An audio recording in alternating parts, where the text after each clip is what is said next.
میدان بدر کے اندر اللہ تبارک و تعالی نے مدد فرمائی، نصرت فرمائی مسلمانوں کی، اور ایسی کامیابی دی کہ پورا کفر جو اس وقت موجود تھا وہ کانپنے لگا کہ مسلمانوں کے پاس اتنی قوت کہاں سے آ گئی، اتنی طاقت کہ یہ کس طرح مالک ہوئے۔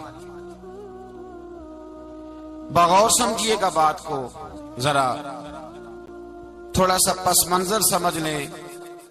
15 سال تک اعلان نبوت کے بعد نبی پاک صلی اللہ علیہ وسلم نے کسی جنگ کی، کسی لڑائی کی اجازت نہیں دی، کسی قسم کی منع فرمایا، بلکہ فرمایا لکم دینکم ولی دین، تمہارا اپنا دین ہے، ہمارا اپنا دین ہے، منع کر دیا گیا۔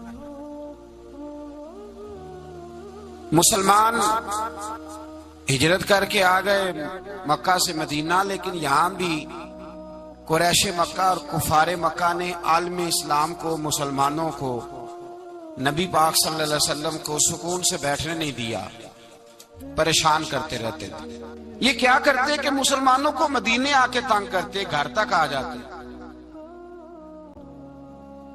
مکے کے قریش مدینے کے قریب آ کے مسلمانوں کو لوٹ کے لے جاتے۔ کئی دفعہ ایسا ہوا کہ انہوں نے آ کر کے یہاں سے بکریاں، اونٹ اور کئی اور چیزیں چوری کر کے لے گئے۔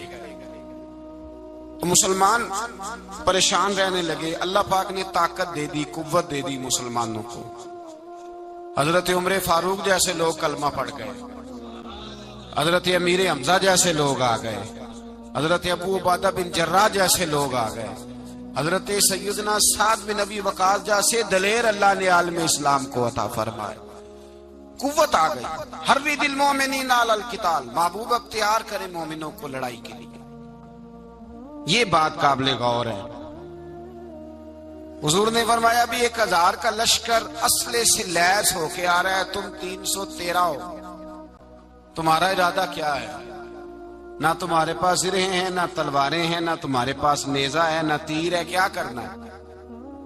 صحابہ کرام علیہم رضوان فرماتے ہیں جب نبی پاک صلی اللہ تعالی علیہ وسلم نے مشورہ لیا نا، تو سب سے پہلے جو شخصیت اٹھی وہ حضرت ابوبکر صدیق کی ذات تھی۔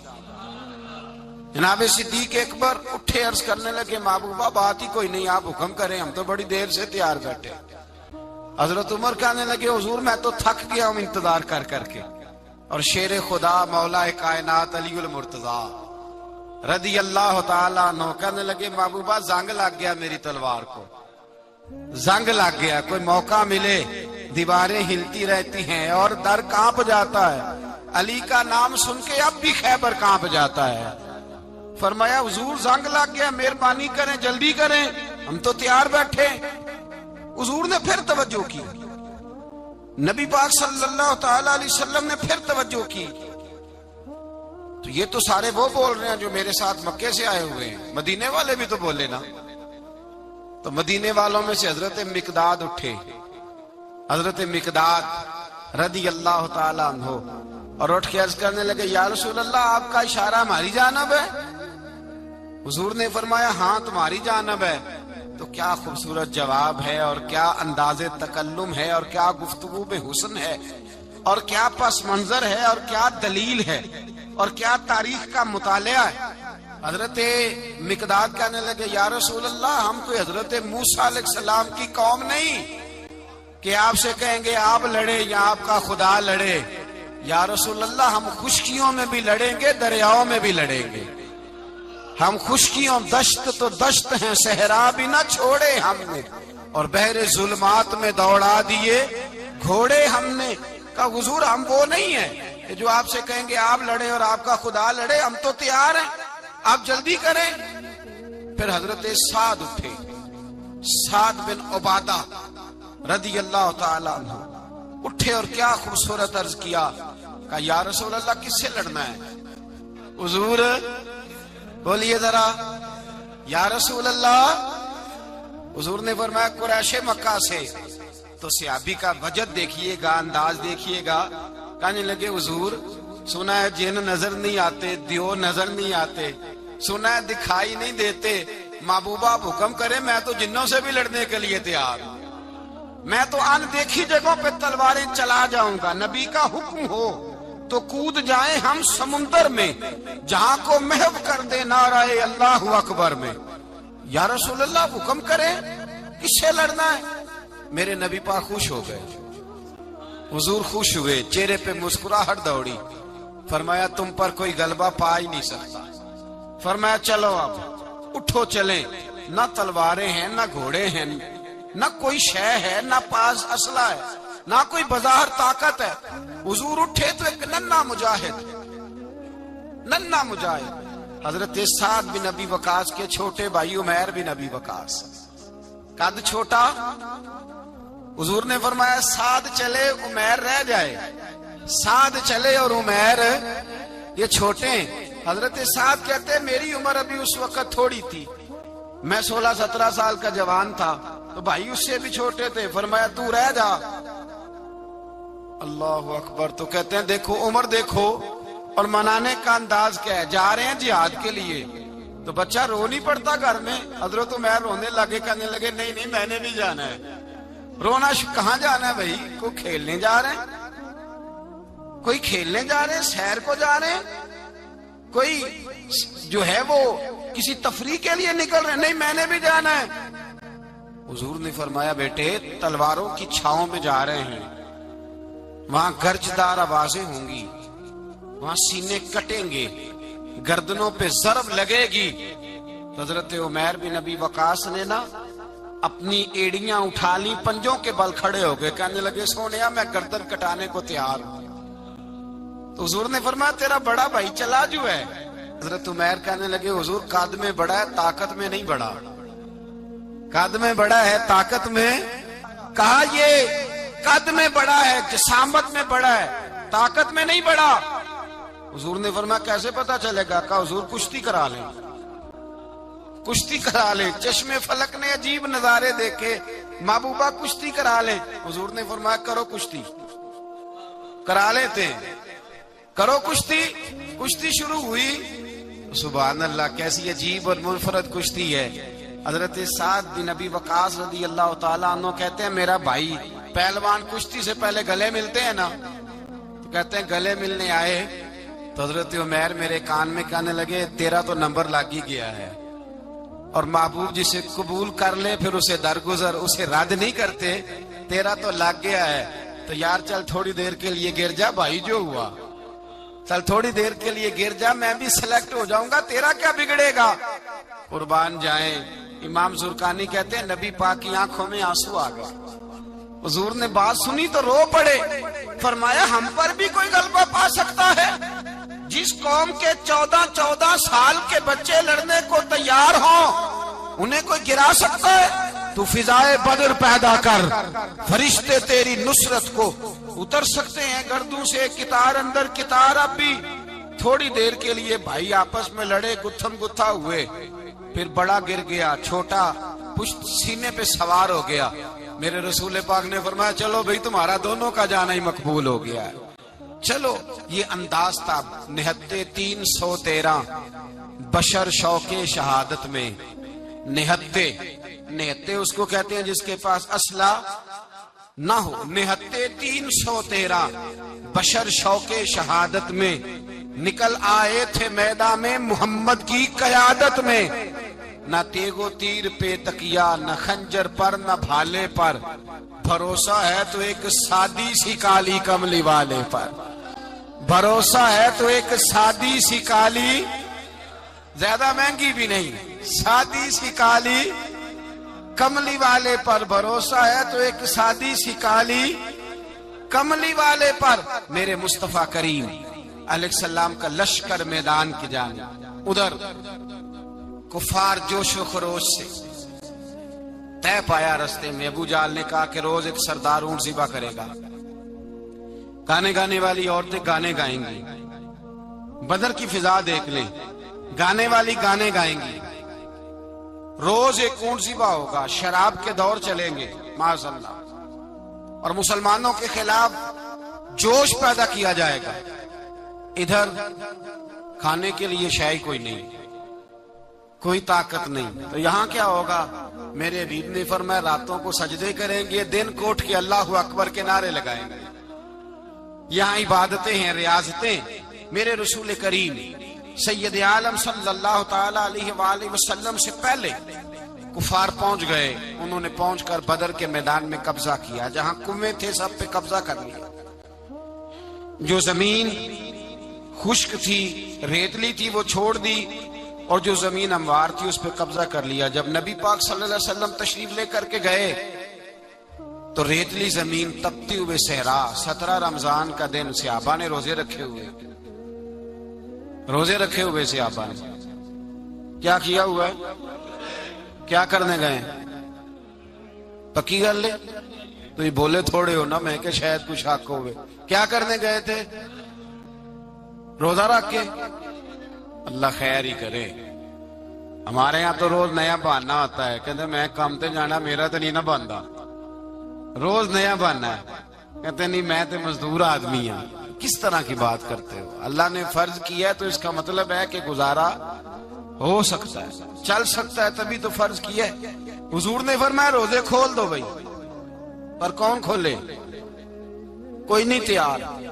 اب اللہ کے رسول نے خود گھوڑے کے اوپر بیٹھ کر کھجور کھائی دوپہر کے وقت۔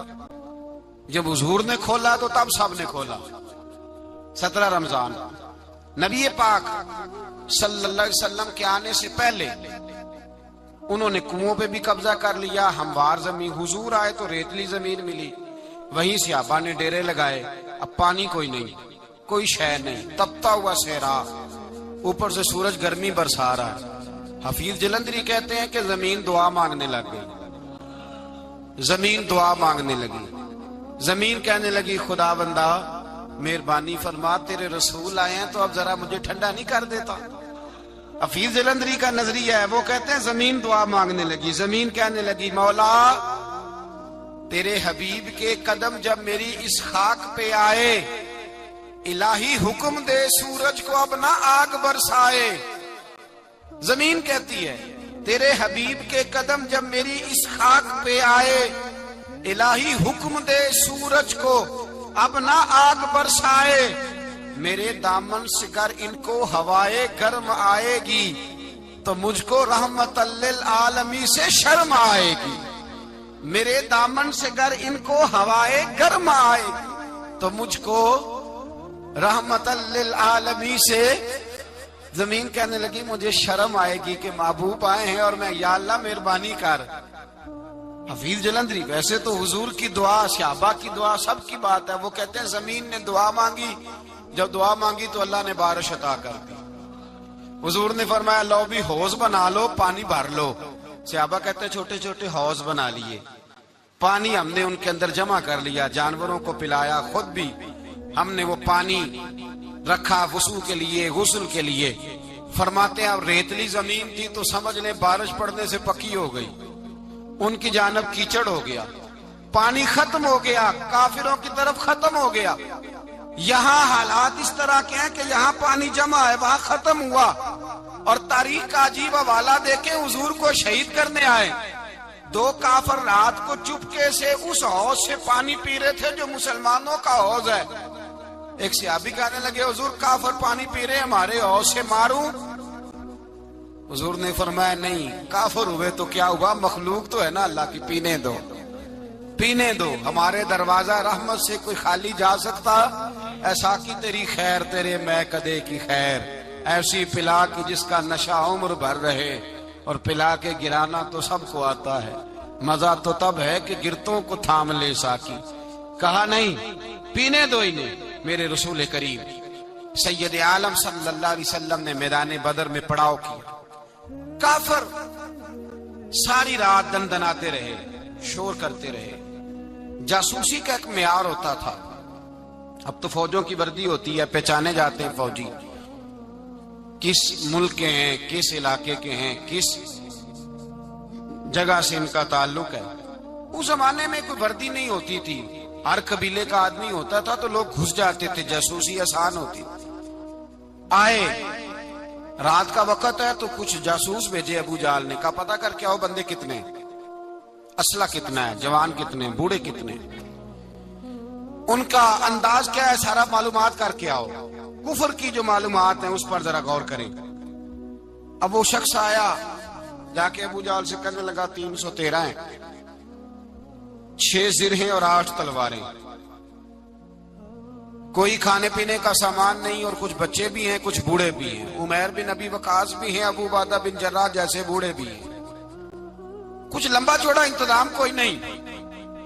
ابو جہل بڑا کھلکھلا کے ہنسا، جاسوس واپس آئے نا تو کھلکھلا کے ہنسا، کہنے لگا اس طرح کرو کہ جنگ کرنے کی ضرورت نہیں، انہیں نا صبح سب کو گھوڑوں کی پشتوں پہ باندھ کے نا تو لے چلتے ہیں مکے، وہاں جا کے دیکھیں گے ان کا کیا کرنا ہے، ان کو باندھ لو گھوڑوں کی اونٹوں کی پشتوں پر، تو وہاں جا کے دیکھیں گے۔ جب یہ بات کی تو جاسوس کہنے لگا ٹھہر جا، پوری بات تو سن لے، میری پوری سن تو لے، تبصرہ تو نے شروع کر دی ہے۔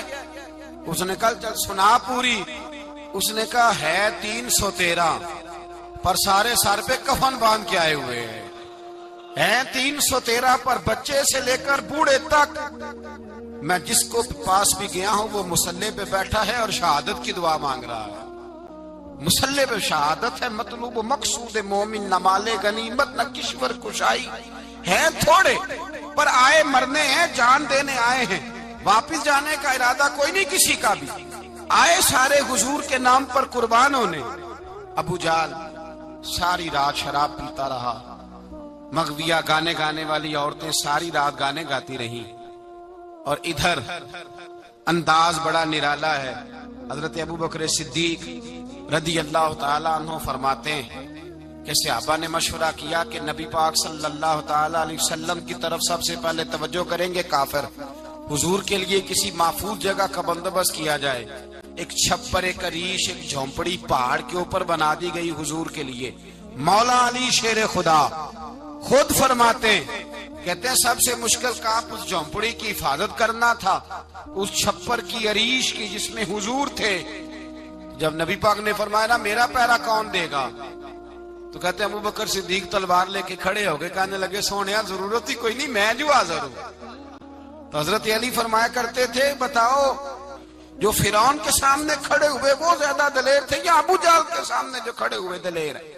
تو حضرت ابو بکر صدیق فرماتے میں پہرے پہ تھا، کافر شرابیں پی رہے تھے اور نبی پاک ساری رات عبادت کرتے رہے، ساری رات حضور نے رو کے گزار دی۔ کہا اے اللہ، کیا لفظوں میں حسن ہے، کہ اے اللہ میرے پاس یہ 313 کل تھے، میں لے کے آ گیا، اگر آج یہ ختم ہو گئے تو بتا قیامت تک کون تیری عبادت کرے گا؟ اے اللہ یہ 313 ہی تھے جو میں لے آیا، مہربانی فرما۔ ساری رات دعا ہوتی رہی، ساری رات حضور دعا کرتے رہے۔ پہلے حکم آیا کہ 1000 فرشتہ بھیجا ہے، پھر اے محبوب چل 3000 بھیجے، پھر اللہ نے کہا محبوب میں نے 5000 بھیجے۔ حضرت علامہ ہزار بھی کہا کرتے تھے کہ نہیں، رب کریم نے فرمایا 5000 بھیجے ہیں، تو محبوب نے کہا نہیں مولا اس طرح نہیں، میرے فرشتے نہ بھیج، تیرا وعدہ تھا میں بھی آؤں گا، تیرا وعدہ تھا میں بھی آؤں گا۔ اور وہ اپنے انداز میں فرمایا کرتے تھے سانو کل کے وچ میدان بدر تے آپوں بہ رہے ہیں یار کنارے آتے، تیرا وعدہ تھا میں بھی آؤں گا۔ تو پھر حکم ہوا قرآن میں انی معکم، محبوب میں بھی تیرے ساتھ ہی ہوں، محبوب میں بھی تیرے، خدا خود میر مجلس بود، سارے بولیے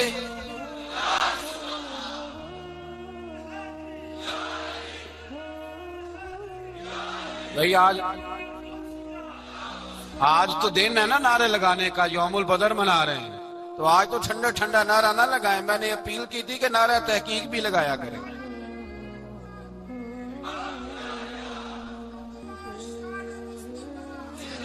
تو بھائی یہ یاد رکھے، سمجھے اس بات۔ فرمایا حضرت ابو بکر صدیق فرماتے ہیں پہلے 1000 پھر 3000 پھر 5000 فرشتے آئے، اور جوک در جوک فرشتے آئے۔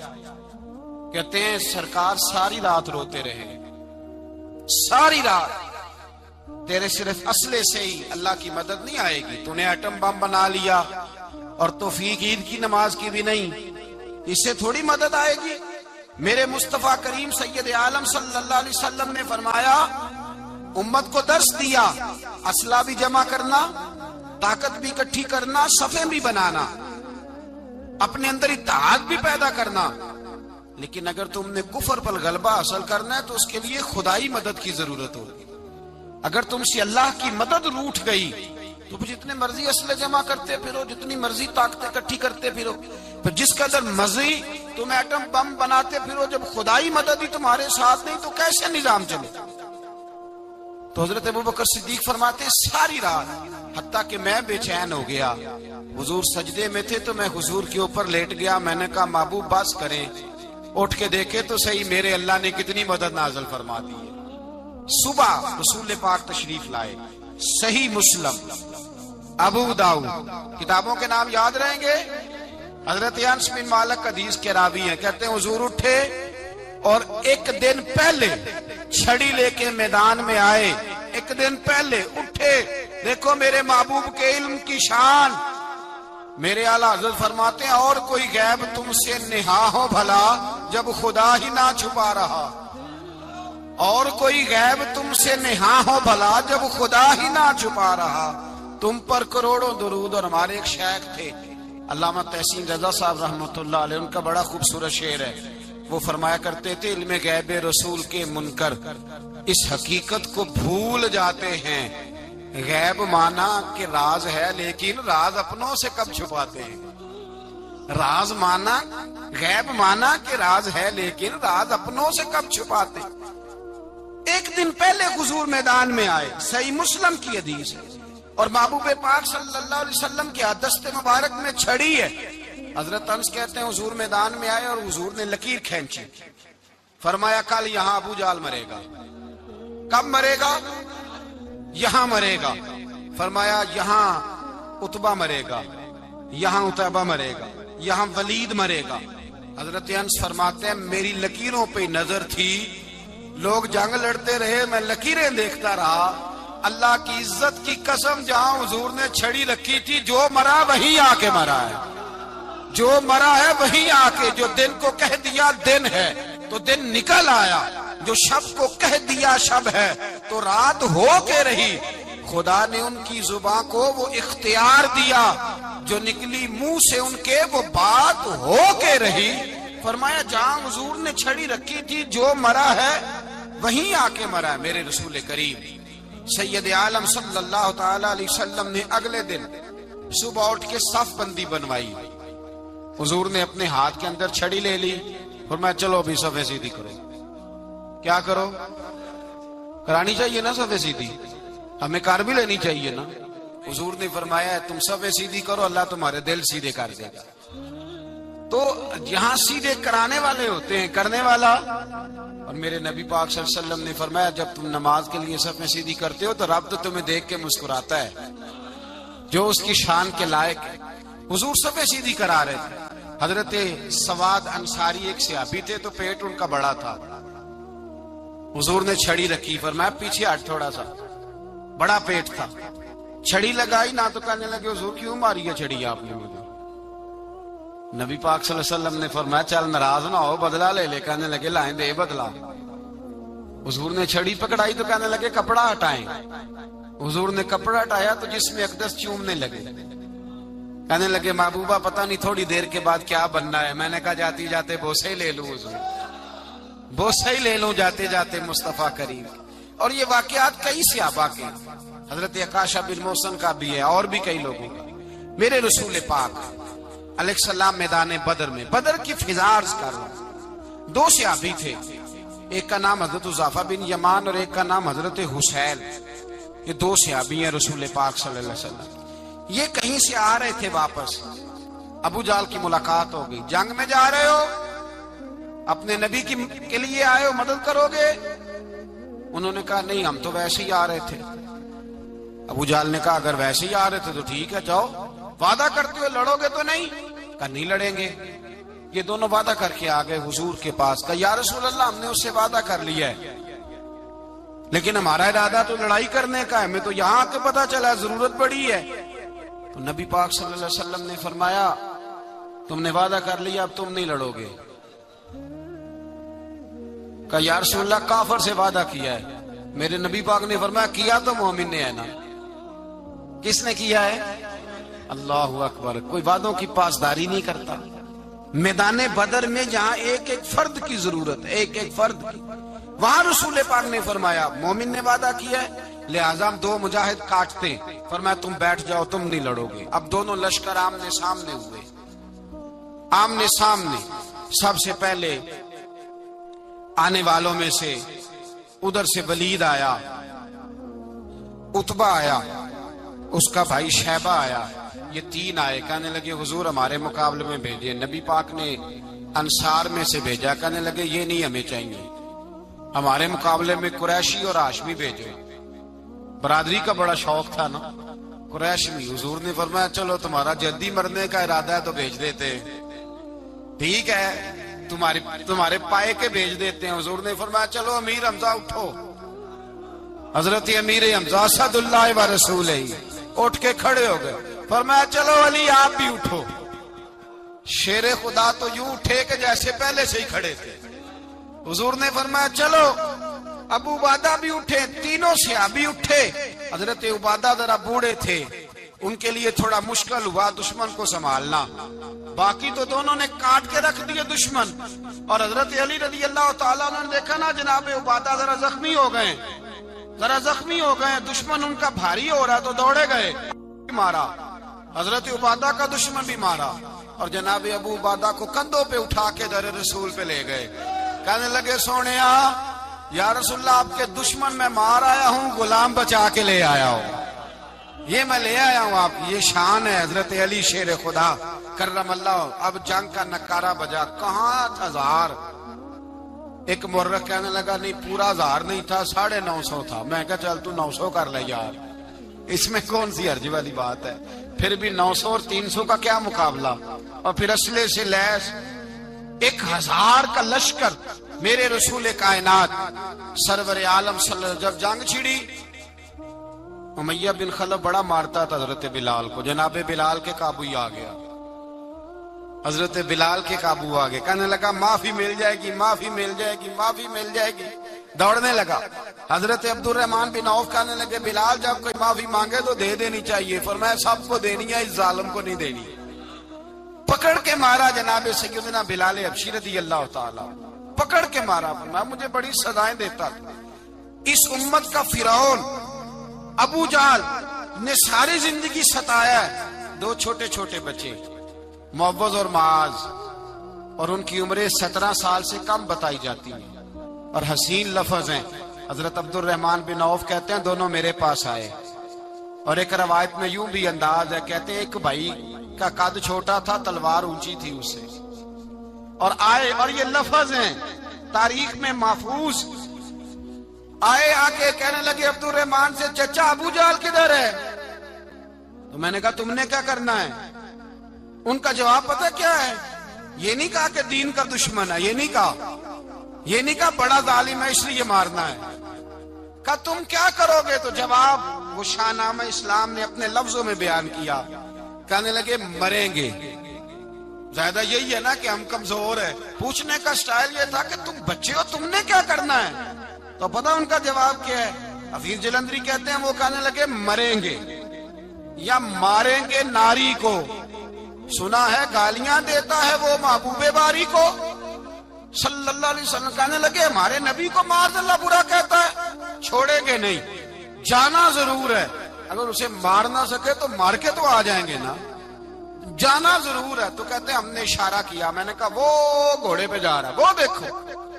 کہتے ہیں بس چھلانگے لگاتے دوڑے، بھاگے گئے. ایک نے اچھل کے تلوار ماری، دوسرے نے بھی گرایا، تیسرے نے بھی زخمی کیا. ابو جہل نے تلوار ماری تو ایک بھائی کا بازو کٹ گیا. بازو کٹ گیا تو ہلکا سا گوشت لٹک رہا تھا، اس نے پیر رکھ کے گوشت بھی جدا کر دیا اور کاٹا ابو جہل. جب نیچے گرا اب عبداللہ ابن مسعود آئے، دیکھا کچھ جان باقی ہے، رسی جل گئی، بال نہیں گئے. حضرت عبداللہ ابن مسعود جب گلا کاٹنے لگے تو کہنے لگا ذرا نا گردن نیچے سے رکھ کے کاٹنا، گردن ذرا نیچے رکھ کے کاٹنا. فرمایا کیوں؟ کہنے لگا ذرا سردار ہوں، گردنوں میں پڑی گردن میری اونچی نظر آنی چاہیے.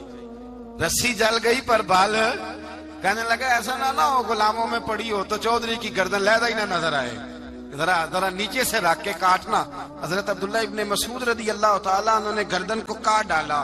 میرے بھائی اب جنگ ختم ہونے لگی آہستہ آہستہ، دونوں بچے اپنی تلواریں لے کے در رسول پہ آئے۔ ایک کہنے لگا میں نے مارا ہے، دوسرا کہنے لگا حضور میں نے مارا ہے۔ حضور نے فرمایا تلواریں دکھاؤ، خون کس کو لگا ہے؟ جب خون دیکھا تو دونوں کو ایک جتنا لگا تھا۔ میرے حبیب مسکرائے، فرمایا تم دونوں نے مارا ہے، تم دونوں نے مارا ہے۔ میرے رسول پاک سید عالم صلی اللہ تعالی علیہ وسلم نے دیکھا امیہ بھی مر گیا، ابو البختری، عتبہ، عتیبہ، شیبہ، امیہ بن خلف، بڑے بڑے دشمن مر گئے۔ 70 کے قریب قتل ہوئے، 70 کے قریب گرفتار ہوئے، باقی بھاگ گئے۔ 14 صحابہ صرف شہید ہوئے۔ ان کے جو مر گئے نبی پاک نے کنویں کے اندر پھینک دیے، اور کنویں کے سرانے کھڑے ہو کے ذمہ داری سے، سیاستہ کی روایت عرض کر رہا ہوں ذمہ داری سے، حضور نے بدر کے کنویں پہ کھڑے ہو کے فرمایا او کافرو، او فلاں بن فلاں، او فلانے کے بیٹے فلانے، تم نے دیکھ لیا میرے رب کے وعدے کتنے سچے ہیں؟ حضرت عمر کہنے لگے حضور مردوں سے آپ باتیں کر رہے ہیں؟ تو نبی پاک نے فرمایا عمر جتنا تم سن رہے ہو اتنا یہ بھی سن رہے ہیں۔ اگر کافر سن سکتے ہیں تو داتا علی اجمیری نہیں سن سکتے؟ اگر کافر سن سکتے ہیں تو معین الدین اجمیری نہیں سن سکتے؟ کہاں بیٹھ کے تو عقیدہ پڑھتا رہا ہے؟ اگر مشرکوں بے ایمانوں کا آواز آتی ہے تو کیا حضرت ابو ہریرہ اپنی قبر میں نہیں سنتے؟ غوث اعظم جیلانی نہیں سنتے؟ میرے اعلیٰ حضرت کا عقیدہ ہے، وہ فرماتے ہیں واللہ وہ سن لیں گے اور فریاد کو پہنچیں گے ہم۔ اتنا تو ہو کوئی فریاد کرے دل سے، اتنا تو ہو کوئی فریاد کرے دل سے۔ اور اگر کافر اور بے ایمان کنویں میں گرا سن سکتا ہے تو کیا آمنہ کا لال اپنے مزار میں نہیں سن سکتے؟ کہاں سے لوگ عقیدہ لے آتے ہیں؟ میرے نبی پاک نے فرمایا سنتے ہیں۔ سلام دیتے ہو جب قبرستان جاتے ہو؟ کیا کہتے ہو؟ سلام کس کو کہا جاتا ہے؟ اس کو کہا جاتا ہے جو وعلیکم السلام کہے، اس کو کہا جاتا ہے جو وعلیکم السلام کہے۔ او بھائی سنو، میرے رسول پاک سید عالم صلی اللہ تعالی علیہ وآلہ وسلم نے کہا دیکھا تم نے میرے رب کا وعدہ کتنا سچا ہے؟ یہ کہہ کے میرے رسول پاک آئے، ایک آدمی کو پہلے بھیجا، فرمایا جاؤ جا کے خوشخبری دے دو، اللہ نے فتح دے دی ہے، خوشخبری دو۔ پھر حضور آئے، ان گرفتار ہونے والوں میں حضور کے اپنے داماد ابو العاص بھی ہیں، حضور کے چچا جناب عباس بھی ہیں، وہ بھی ہیں، اور بھی کئی لوگ ہیں گرفتار ہونے والے آئے۔ حضرت انس کہتے ہیں آدھی رات کا وقت تھا، جب ان کو لایا گیا نا گرفتار کرنے والوں کو مدینے، تو صحابہ کو غصہ ہی بڑا تھا، کس کس کے رسیاں باندھ دی۔ حضرت بلال کی ڈیوٹی تو ذرا زور زور سے باندھتے تھے، زور زور سے، ذرا تگڑی کر کے، بڑا ستایا تم لوگوں نے، زور زور سے۔ کہتے ہیں آدھی رات کا وقت ہوا، میں مسجد میں آیا تو حضور کو بے چینی سے ٹہلتے دیکھا مسجد میں، تو میں نے کہا حضور کیا ہوا؟ یہ سونے کا وقت تھا، آپ کے آرام کا، تھکے ہارے آئے تھے۔ تو حضور نے فرمایا تم نے رسیاں زور سے باندھ دی ہیں، وہ ہائے ہائے کرتے ہیں، مجھے نیند نہیں آتی۔ نیند حضور وہ دشمن ہے، وہ آپ کا دشمن ہے۔ فرمایا وہ میرے دشمن ہے پر میں تو رحمت للعالمین ہوں، ذرا ڈھیلی کر دو، سو جائیں تو میں بھی سو جاؤں۔ سویرے حضور نے صحابہ کو بلایا، فرمایا ان کا کرنا کیا ہے؟ حضرت عمر کا مشورہ سنو۔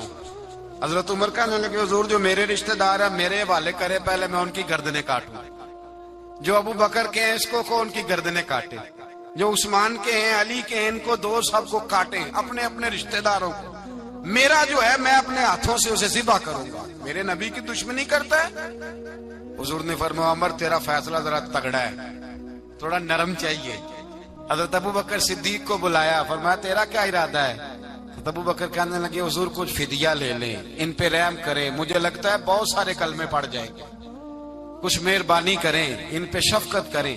حضور نے فدیہ تعین کر دیا، فرمایا اتنے اتنے پیسے دو، جاتے جاؤ۔ کچھ نے کہا ہم غریب ہیں، فرمایا تم مسلمانوں کے 10 بچوں کو حساب کتاب سکھا دو، تمہیں چھٹی۔ کچھ نے کہا جی ہمیں یہ بھی نہیں آتا، فرمایا تم ویسے ہی آزاد ہو جاؤ۔ بہت ساروں پہ مہربانی کی. حضرت عباس کھڑے ہوئے حضور کے سامنے, چچا. تو نبی پاک نے فرمایا چاچا وہ لاؤ فدیہ. کہنے لگے بھتیجے میرے پاس تو کچھ بھی نہیں, کوئی شے نہیں. تو حضور نے فرمایا چاچا وہ جس دن تم آ رہے تھے کمرے کا دروازہ اندر سے بند کر کے اتنی بڑی سونے کی اینٹ میری چاچی کو دی تھی, کہا اگر میں بچ کے آ گیا تو ٹھیک ہے, نہ آیا تو تمہارے لیے کافی ہوگی, وہ کدھر ہے؟ خیال آیا. حضرت عباس کانپنے لگے. یہ سن کر حضرت عباس پر راشا ہوا طاری کہ پیغمبر تو رکھتا ہے دلوں کی بھی خبرداری. خیال آیا مسلمان نیک و بد پہچان جاتے ہیں اور محمد آدمی کے دل کی باتیں جان جاتے ہیں. کہنے لگے وہ کدھر ہے؟ جناب عباس کہنے لگے محبوبہ وہ تو فدیہ تو میں دوں گا ہی اب, لیکن میں مان گیا ہوں آپ اللہ کے سچے رسول ہیں, اس لیے کہ میرے اور میری بیوی کے علاوہ کسی کو اس بات کی خبر نہ تھی. اسی جنگ میں حضرت ختیجہ کا وہ ہار آیا جس کا تذکرہ میں پچھلے دنوں کر چکا. اللہ تعالیٰ نے فتح دی. کسی جگہ بھی کوئی تکبر کا لفظ میرے نبی پاک نے بیان نہیں فرمایا. کسی جگہ حضور نے یہ نہیں کہا کہ ہم بڑی دانائی سے لڑے, ہم بڑے دلیر تھے, ہماری صف بندی بڑی سیانی تھی. یہی فرمایا وَلَقَدْ نَصَرَكُمُ اللَّهُ بِبَدْرٍ, اللہ نے ہماری مدد کی, اللہ نے ہماری.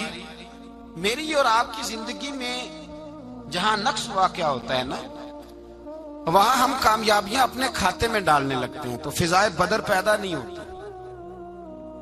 یاد رکھیں اگر رات کو گانے سنیں گے, شراب کباب کے دور چلیں گے تو پھر بدر کی فضا پیدا نہیں ہوگی, پھر تو کفر کی فضا پیدا ہوگی. اور اگر رات کو مصلے آباد رہیں گے, میں نے کچھ دن پہلے کہا تھا جمعے میں, صلاح الدین ایوبی جب جنگ لڑ رہے تھے تو ایک بحری بیڑا آ رہا تھا دشمنوں کا, اسلحہ لے کے. مسلمانوں کے پاس اسلحہ پہلے کم تھا, تو ایک بحری جہاز اور اسلحہ لے کے آ رہا تھا عیسائیوں کا. تو صلاح الدین ایوبی ساری رات مسجد اقصی میں روتے رہے. سویرے ایک بزرگ ملے تو کہنے لگے, پہلے رات کو بھی ان سے دعا کے لیے کہا, پھر سویرے صلاح الدین کہنے لگے حضور دعا کرنا, مسلمان پہلے ہی کمزور ہیں اور عیسائیوں کا ایک بحری بیڑا اسلحہ لے کے اور آ رہا ہے. تو بزرگ کہنے لگے وہ تو بیڑا غرق ہو گیا ہے, وہ غرق ہو گیا. کہا کہاں غرق ہوا؟ کہنے لگے تو ساری رات روتا رہا تو تیرے آنسوؤں میں ہی غرق ہو گیا, تیرے آنسوؤں میں غرق ہو گیا, وہ اب نہیں آئے. کچھ دیر کے بعد خبر مل گئی واقعی ڈوب گیا ہے پانی میں. بھائی جب تو اللہ کو منا لیتا ہے, جب رب کی مدد تیرے آتا ہے, یاد رکھنا زندگی میں کہیں بھی آپ لڑ رہے کسی محاذ پر بھی, اگر حق آپ کے ساتھ ہے تو پھر اللہ کی مدد آپ کے ساتھ, اور اگر حق آپ کے ساتھ نہیں تو پھر جتنے مرضی ہیلے بہانے کر لیں, وکیل مہنگا کر لیں, جج خرید لیں, پھر آپ دنیا کی ساری سیاست لڑا رہے ہیں. جب حق آپ کے ساتھ نہیں تو پھر رب کی مدد آپ کے ساتھ. آج شام کے اندر روز قتل ہوتا ہے, برما کے مسلمانوں پر زمین تنگ ہے, کشمیر میں اتنا خون بہہ چکا ہے کہ اب شاید کشمیر کی وادی خون پیتی بھی نہیں, اتنا خون بہہ گیا ہے. فلسطین قبلہ اول مسلمانوں کا مسجد اقصی یہودی کے قبضے میں ہے. مسلمان اپنی اپنی اپنی اپنی, اور ظلم کی بات یہ ہے, ظلم کی بات کہ ہم توحید کا اعلان کرنے والے, توحید کے ٹھیکیدار بننے والے, سلوٹ کرنے پہ آتے ہیں تو عیسائیوں کو بلا کے کرتے ہیں, یہودیوں کو بلا کے کرتے ہیں. میرے بھائی مسلمان کے پاس اسلحہ بھی ہے, پیسہ بھی ہے, دولت بھی ہے, ہر قسم کا ذخیرہ ہے. ضرورت یہ ہے کہ اسے خدا کی مدد نصیب ہو جائے. اللہ کی مدد جب تھی تو اسلحے کی ضرورت نہ تھی. جب تک خدا کی فضائے بدر پیدا کریں, فضائے بدر پیدا کریں. اگر حق آپ کے ساتھ ہے, اندر خلوص ہے, اور آپ لڑ اللہ کے دین کے لیے رہے ہیں, ذاتی اگر نام و نمود ہے, خواہشات ہیں, ذاتی آپ کے مفادات ہیں, تو پھر بڑی جلدی یہ سفر ناکامیوں کا سفر ہو جاتا ہے. فضائے بدر پیدا کریں, رضائے الہی کے لیے میدان میں نکلنے کا جذبہ اپنے دل میں پیدا کریں. بدر کے 14 صحابہ جو شہید ہوئے, وہ 14 صحابہ کو ہم سلام عقیدت پیش کرتے ہیں. ان 14 کے لوگوں کو شاید نام بھی نہ آتے ہوں، لیکن اسلامی تاریخ میں انہوں نے ایسا حسن بھرا ہے، ایسا حسن بھرا ہے کہ کافر آج بھی بدر کے نام سے کامتا ہے۔ نام نہ بنائیں دین کے معاملے میں، کام کریں۔ جو کام کرتا ہے اللہ اس کا نام بنا دیتا ہے۔ کام کریں، اور کبھی بھی دین کی نصرت کے لیے جب نکلیں اپنے آپ کو آگے نہ کریں، دین کو آگے رکھیں۔ بدر والوں نے دین آگے رکھا تھا۔